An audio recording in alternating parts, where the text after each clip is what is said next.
Good to go? Yes, sir. Okay, so again, my name is Albert Garcia. I'm the Chief of Police for the Levelland Police Department. We wanted to give you all an update on the situation. We have had a resolution to the situation right now, and give you all some information in regards to who the suspect is. We have taken one suspect into custody at this point. The subject's name is Omar Soto-Chavira, 22-year-old Hispanic male. And at this point, he does appear to be injured.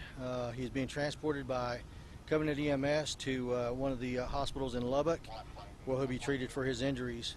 So again, right now, we want to first of all thank everybody that was able to respond: Lubbock County, or Lubbock Police Department, Lubbock County, DPS, Hockley County, all the other units that responded out here to assist us with this just terrible situation.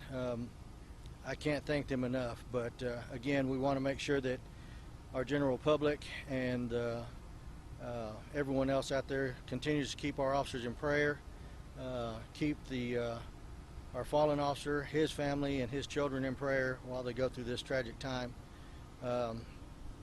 So, does anyone have any questions for us at this point?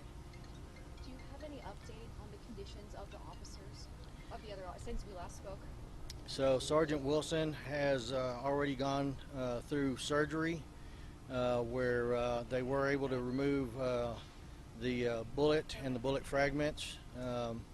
He is right now listed in stable but critical condition, and so we're very hopeful that he's going to recover well. And some of the others that were injured in this situation have already been treated and released as well. In total, how long did this SWAT situation last?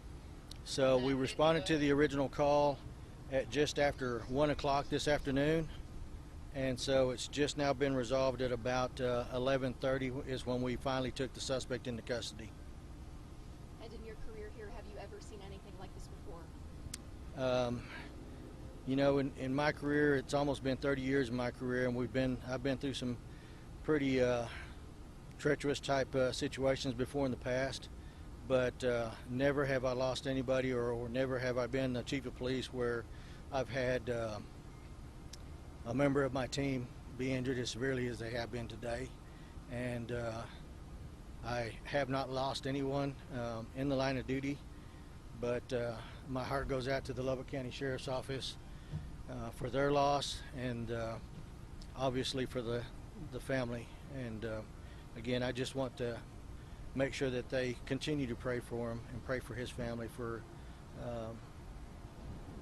us to be able to recover from this. And once it got dark and you guys were able to shut off the power, did that help you guys quite a bit?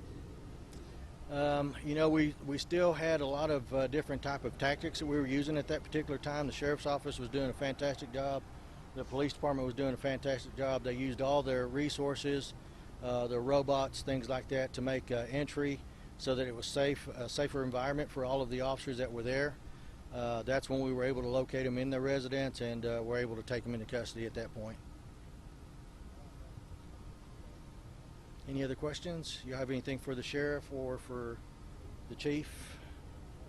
Any particular reason why the suspect may have done something like this? Right now, because the investigation is still kind of in its infant stages, the Texas Rangers are going to take lead on this investigation at this point now, and so I'm sure that they'll come up with some kind of answer for that in the future. Was he alone in the residence? Yes, at this point, all that we could tell was that he was the only person in the residence, and he's been the only person that's been taken into custody. And he's the only person involved? Yes, that's correct. He was the only person involved. Any other questions?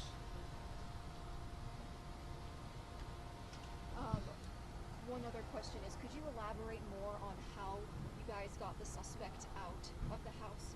Sure. You know what? Instead of myself doing that, I'm gonna refer to Sheriff Rowe to go ahead and do that, since it was primarily his SWAT team, as well as the Lubbock PD SWAT team and the Rangers, or the Texas Department of Public Safety, that were able to get him out. Okay.